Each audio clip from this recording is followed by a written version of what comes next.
আজকে হবে এঁচড় দিয়ে আলু দিয়ে এই দেখো 250 মতন মুরগির মাংস এনেছি। আমাদের আলু কাটা হয়ে গেছে, আমাদের এঁচড়ও কমপ্লিট কাটা, আর আমাদের মাংসটা এখন ধোয়া হয়নি। আমি এটার মশলা এই দেখুন, আমাদের এঁচড় এখন ফুটে গেছে, তাই আমরা গ্যাসটা এবার বন্ধ করে এটা আমাদের রান্না করার জন্য আমাদের বেশি মশলার দরকার পড়ে না।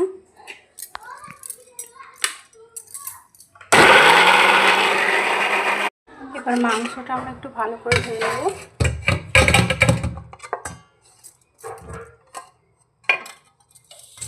চলে এসেছি আমি পরবর্তী ধাপে। এটা আছে আদা রসুন পেঁয়াজের পেস্ট, এটা আছে বিলাতির পেস্ট, টমেটো। আমার আলু পুরোপুরি ভাজা হয়ে এসেছে, এবার আমি একটা একটা করে উঠিয়ে নেব। পরে আমি মশলাটা ভালো করে কষিয়ে নেব।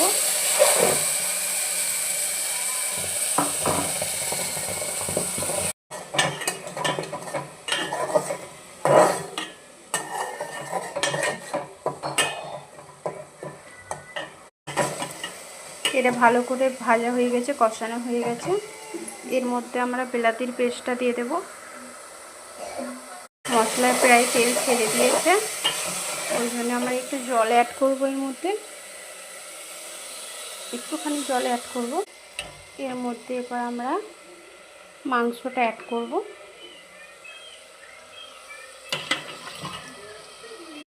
মাংসটা এখন কষানো হচ্ছে একটু, এটা একটু আমরা ঢেকে রেখে দেব। একটুখানির জন্য আমরা ঢেকে রেখেছিলাম। এবার আমাদের প্রায় মাংসটা কষানো হয়ে গেছে। এখানে কটা কাঁচা লঙ্কা ছিল, তাই আমি ওই কটা এর মধ্যে যোগ করে দেব। আমার অনেকটা প্রায় কষানো হয়ে গেছে। এরপর এটাতে জল দিয়ে দেব একটা। আমার জল দেওয়া হয়ে গেছে,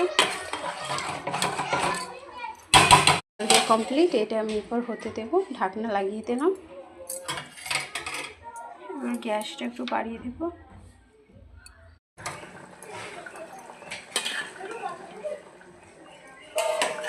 এটা আমরা বেশি ঝোল ঝোল রাখবো না, একটু গাঢ়া গাঢ়া টাইপের রাখবো। আমার রান্না সম্পূর্ণ হয়ে গেছে, এবার পরিবেশন করব, তারপরে আমি আপনাদেরকে দেখাবো। দেখুন আমি ভাত বেড়ে নিয়ে চলে এসেছি। এবার আমার মুরগির মাংস আর এঁচোড় রান্নাটা দিয়ে আমি আপনাদেরকে খেয়ে দেখাবো।